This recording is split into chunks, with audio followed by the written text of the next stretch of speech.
السلام علیکم ورحمت الله وبرکاتہ. دوستانو تاسو په سکرین باندې دا ویډیو ښکاري دا یو زنانه ده، د دې په حمله باندې لیکل شوي د کورمنج الفاظونه دي. دا په څه وجه په څه د تمنیل نه به تاسو ته پته خو هم لګېدلې، خو دا په دې وجه باندې چې یو زنانه ده، دا یو جعلي پیر پستلې ده چې زه په خپل خاوند باندې تعویض کومه چې ماله طلاق راکړي. دا ورپسې یو اپتلي متلې ده، پوره حقیقت د ویډیو کې وګورو، ښایي ویډیو تر اخره پورې وګورئ او د جعلي پیرانو حقیقت ته هم ښکاره کوو. بیا چې کله دا یو اپتلي متلې خو ده ورته تعویض نه کوو، په هغې کې بیا داسې خبرې داسې وي چې دا زنانه هغې ته تیاره نه وه. نو دا چې کله به دې پیر له لاړه، نو پیر به ورته وي چې زه به تا له تعویض کومه، خو تعویض به داسې نه وي، تا له به زه په دې ستا مطلب ستا په دې پرتوګ کې به زه ځان د لاس نه باسم، دواړو پتونانو باندې ستا زه لیکل کومه او هغه لیکلو نه بعد به ستا خاوند چې دی تا له طلاق درکوي. او که چېرې بیا دې له هم طلاق در نه کړو،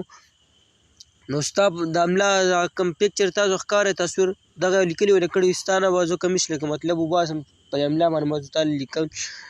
کوم. نو لکه استغفرالله، لکه د کورنۍ د الفاظ یې دومره سپک کړه چې هغه به یو زنانه له صحیح ده، که یو زنانه ته غلط خیال وي یا ورسره زنا کول غواړي یا د هغې په وجود باندې لاس ماس کول غواړي یا هغې کم انداز لکه کم موجود چې دی لیدل غواړي، به خپل ځای ته لکه داسې نه دي په کار د جعلي پیر له چې لکه دا اوس په یو انسان په داسې ځایانو باندې لیکل کول غواړي چې لکه هغه جایز نه دي. نو شاید دا ویډیو به تاسو کتلي هم وي، خو موږ درته په یو ښه مقصد باندې شیر کړل. لکه نن سبا د جعلي پیران دي چې لکه دا ښځه وه خپل خاوند نه طلاق غوښتو او تر دې پورې چې دا نور دغه چې دی له په املا باندې لیکل کړي، نو دا کم دی چې ورته مخکې ورته پیر کم شرط خولی و چې لکه تا له به زه په دې دواړو پتونانو باندې لیکل کوم، نو شاید چې دی له به هغه شرط به ولم دی پوره کړي چې لکه لیکل میکل به له کړی، خو خاوند به طلاق نه ورکړی. په دویم ځل چې کم ده ورته کم شرط خولی و، نو په هغه شرط باندې دا راغلی د دې املا دا پکچر تاسو ته ښکاري، په دې باندې دا لیکل کړي او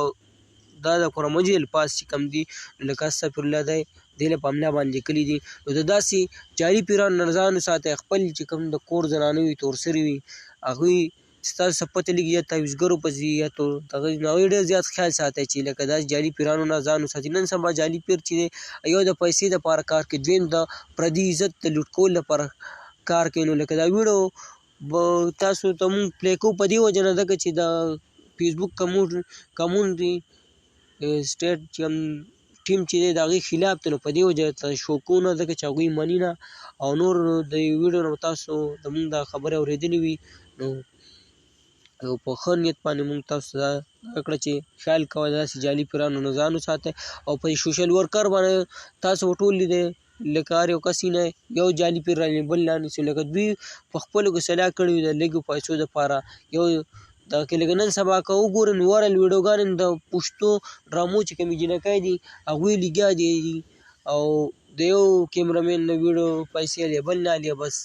جعلي پیرانو سره ناست وي د هغوی ویډیوګانو کې، ولې د پیسې دپاره یا د خپل د فیسبوک د چینل د وایرل کولو لپاره هغه ویډیوګانو کې یا د چا عزت دپاره کوي. نو دغه ویډیو وه ملګرو تاسو سره هم شیر کړه. زموږ چینل ته که څوک پروني ځل راغلي وي نو ضرور سبسکرایب کړئ، داسې قسم ویډیوګانې میلاویږي تاسو ته، باید داسې ریلیکشن ویډیوګانې هم میلاویږي. او زموږ دا کوم چینل چې ټیکنیکل په نوم باندې دی، نو تاسو ته که په موبایل کې هر څه پرابلم وي، که موبایل فیسبوک واتساپ په هر څه کې څه پرابلم وي، نو موږ ته په کمنټس کې ویلی شئ، موږ به تاسو ته باقاعده جواب درکړو. او که ویډیو جوړولو څه ضرورت وي نو تاسو له ویډیو هم راوړو. دغه ویډیو به تاسو سره هم شیر کړه، زموږ چینل سره ضرور سبسکرایب کړئ چې داسې قسمې ویډیوګانې تاسو ته په ټایم باندې میلاویږي. نو موږ له راکړه اجازت په را روانه ویډیو کې میلاویږو. د الله په امان.